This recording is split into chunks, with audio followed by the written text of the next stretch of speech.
अस्सलाम वालेकुम जी। क्या खाली पॉलिश की डब्बी आज तक आप लोग फेंकते आए हैं? तो आज से ऐसा मत कीजिएगा क्योंकि इसका ज़बरदस्त सा इस्तेमाल आपको बताने वाली हूँ। सबसे पहले आपने क्या करना है कि इसे आपने पेंट कर लेना है, कलर कर लेना है। मैं यहाँ पर नेल पॉलिश यूज़ कर रही हूँ। आप कोई भी जो आपके पास कलर अवेलेबल हो, आप उसके साथ ही जो है इसमें जो लेटर्स लिखे हुए हैं ना, जो टेक्स्ट लिखा हुआ है, सिर्फ़ उसे रिमूव करेंगे क्योंकि इसकी पैकेजिंग बहुत ज़्यादा ज़बरदस्त है, तो हमें सबको जो है क्लियर करने की ज़रूरत नहीं है। मैं सिर्फ़ ऊपर से करूँगी इसे और नीचे से, बाकी गोल्डन और सिल्वर जो है हम वैसे ही रहने देंगे। इतना ज़बरदस्त इसका इस्तेमाल बताऊँगी, ठीक है। हमने क्या किया, इसे कलर कर लिया, ऊपर से भी नीचे से सिल्वर है, ठीक है, और साइडों से गोल्डन है।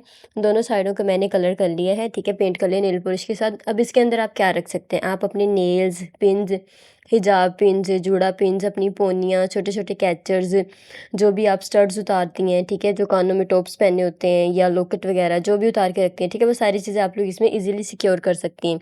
इसी तरह आप लोग भी जो है रिसाइक्लिंग कर लिया करें, चीज़ों को मत फेंका करें, इन्हीं से हम बहुत ज़बरदस्त चीज़ें बना सकते हैं। उम्मीद करती हूँ कि आप सबको वीडियो पसंद आई होगी। वीडियो अच्छी लगी है तो वीडियो को लाइक कीजिएगा। Thanks for watching. अल्लाह हाफ़िज़। और एक मज़े की बात बताऊँ कि मुझे इसका लॉक बड़ा पसंद है। इसे जो है खोलने में इतना मज़ा आता है और फिर बंद करने में इतना मज़ा आता है। सुकून से बंद भी हो जाता है और ईज़िली जो है ये खुल भी जाता है।